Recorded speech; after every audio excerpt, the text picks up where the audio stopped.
हमने टॉपिक लिया है औरंगजेब मुगल एम्परर। तो class 6, 7, 8, 9, 10, 11, 12 history CBSE NCERT board CBSE board और एनसीईआरटी के रेफरेंस से ये टॉपिक लिया है। तो ये उन सभी बच्चों को ये मदद करेगा। तो औरंगजेब के अगर रूल की बात करें तो जब औरंगजेब रूल कर रहा था इंडिया के ऊपर तो एग्जैक्टली इसका बहुत सारा पोर्शन है ना औरंगजेब के अकेले के कंट्रोल में था। तो औरंगजेब एक अकेला ये मुगल किंग कह सकते हैं कि जिसके कंट्रोल में मैक्सिमम एरिया उसके कंट्रोल में था। And he has ruled India almost 49 years. ये औरंगजेब की फोटो है और ये उसने कंस्ट्रक्शन किया था बीबी का मकबरा जो औरंगाबाद में है, जिसको सेकंड ताजमहल ऐसे भी कहा जाता है। ये मोती मस्जिद है, मोती मस्जिद। तो ये मोती मस्जिद कहाँ बनाई है? तो रेड फोर्ट में बनाई है। तो ये मोती मस्जिद यानी व्हाइट मार्बल से बनाई है, इसलिए मोती मस्जिद कहते हैं इसको। और ये औरंगज़ेब का टॉम्ब है कि जो औरंगाबाद में आता है। तो औरंगज़ेब जो था he was a Mughal emperor. तो he was born on 3rd November 1618 at Dhod Malwa region. And father उसके जो थे वो शाहजहां थे। मदर का नाम था मुमताज महल। तो he died on 3rd March 1707 Bhingar Ahmednagar area में महाराष्ट्र में। And he is the six Mughal emperor यानी शाहजहां के बाद he became the Mughal emperor exactly. He ये बनने से पहले he had a fight with his brothers to become a Mughal emperor. So he has ruled India almost from 1658 to 1707, almost 49 years ruled. He died when he was around 90 years old. तो जब वो rule कर रहा था औरंगजेब, तो जो Mughal empire था तो उसके मैक्सिमम रीच या मैक्सिमम टेरिटोरियल एक्सटेंट तक पहुंच गया था और पीक में भी था व्हेन ही वाज रूलिंग। तो ही जैसे ही वो ये बन गया मुगल एम्परर मुगल किंग बन गया तो he has adopted the title Alamgir. Alamgir का मतलब है कॉन्करर ऑफ द वर्ल्ड यानी कि दुनिया का विनर यानी कि जिसने दुनिया जीती है। तो he had highest number of Hindu generals in the Mughal army. Exactly क्या होता है उसके पास बहुत उसने मनसबदारी सिस्टम चालू किया था। And exactly to have a very friendly relationship with remote area. तो he had kept different people as a general in his court.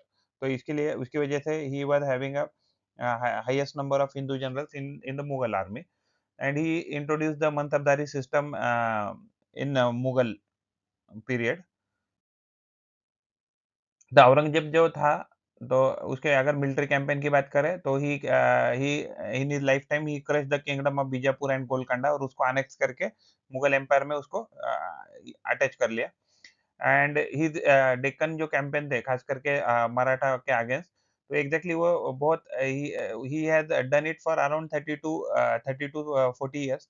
And he extensively he work very hard to win the Deccan. लेकिन मराठों ने उनको बहुत tough fight the. And इसमें ये जो battle था औरंगजेब एंड मराठा का, तो ये बैटल हमेशा अनडिसाइसिव ही रही बिकॉज उसके बाद तो उसकी डेथ ही हो गई। एंड जो मराठा के जो डेक्कन के कैंपन थे उसकी वजह से जो मुगल का एम्पायर जो था औरंगजेब का जो इकोनॉमी था तो उसमें बहुत ज्यादा स्ट्रेन आने लगा। एंड उसकी वजह से जो है तो इंटरनल स्ट्राइप बढ़ने लगी उसके कोर्ट में। तो he was also having a very strained relationship with Rajput after the death of Maharaja Jaswant Singh। यानी कि पहले कुछ किंग थे कि जो जिसके साथ he was having good relation, but after death of some of the Rajput king, so he had a tough strained relationship with Rajput। तो he had conflict with Sikh also and Jat also। तो religious policy की बात करें तो औरंगजेब जो था वो ही वाला ऑर्थोडॉक्स सुन्नी मुस्लिम यानी वो दूसरे जो रिलीजन थे तो उनके प्रति इतना सहनशील या टॉलरेंट नहीं था। And he was having very tough religious policy. तो ही कंस्ट्रक्टेड मॉस्क एंड उसने क्या किया कि बहुत सारे मॉस्क बांधे। लेकिन ये बनाते वक्त उसने जहां जहां जरूरी लगा तो उसने बहुत सारे हिंदू टेम्पल भी तोड़े और हिंदू टेम्पल के जो आइडल वगैरह हैं उनको भी ये कर दिया, उसका नुकसान पहुंचा। And he reimpose the jizya. Jizya exactly cancel किया था अकबर के टाइम पे। बट लेकिन ही रीइंपोज जिजिया एंड पोल टैक्स भी है तो उन्होंने उसने नॉन मुस्लिम पे लगाया था। तो ही फेवर्ड मुस्लिम जो गवर्नमेंट सर्विस है तो गवर्नमेंट सर्विस में इसने इंश्योर किया कि मैक्सिमम जो मुस्लिम लोग हैं उनको मौका मिले। and he reduced the Hindu representation in government services. So he always focused on strengthening the Islamic institution and education, and जहाँ-जहाँ मौका मिले तो उसने वो प्रमोट करने की हमेशा कोशिश की, even at the expenses of other religions also. उसने कभी डायरेक्टली ऐसा कहा नहीं, लेकिन उसकी जो भी पॉलिसीज़ थी, रिलीजियस पॉलिसीज़ थी, तो उसकी वजह से एक ऐसा एनवायरनमेंट बन गया था कि जहाँ एग्ज़ैक्टली लोग मजबूर थे, मीन्स उनको लग रहा था कि अगर हम इस्लाम अगर कबूल करते हैं या मुस्लिम में कन्वर्जन कर लेते हैं, तो that will be easy for them to have better life. तो औरंगज़ेब की अगर एडमिनिस्ट्रेटिव की पॉलिसी करें, तो he always attempted to have a centralised power. तो सेंट्रलाइज़्ड पावर रखने के कारण उसके जो भी रिश्तेदार हैं या उसके बच्चे हैं, तो उसके साथ हमेशा उसके बाद में over the period of time he had a very tough relationship with them. तो जो पॉलिसीज़ थी, तो उसने जो भी पॉलिसी एडॉप्ट की टू मेंटेन किंगडम और एम्पायर, तो उसकी वजह से रेबेलियन बहुत ज़्यादा हुए, यानी कि राजपूत है, जाट है, फिर बुंदेलाद है, फिर मराठास है। तो ये बहुत लोगों ने उसके अगेंस्ट रेबेलियन किया, एंड ये discontent over the period of time क्या हो गया, तो उसको और वीक करता गया मुगल एम्पायर को। आर्किटेक्चर की बात करें तो ये ऑर्थोडॉक्स सुन्नी मुस्लिम होने के कारण he was not interested to have a very lavish structure. तो जो भी स्ट्रक्चर हम देखेंगे, तो वो we will see the decline in the lavishness and artistic expression. जो पहले अगर जो भी मुगल किंग थे, तो उनके जो भी आर्किटेक्चर होते थे, वो लैविश होते थे और आर्टिस्टिक एक्सप्रेस करते थे। ही हैज़ कंस्ट्रक्टेड बीबी का मकबरा, जिसको रबिया उद दुरानी ऐसे भी कहते हैं, उसको सेकंड ताजमहल कहते हैं, ये औरंगाबाद में है।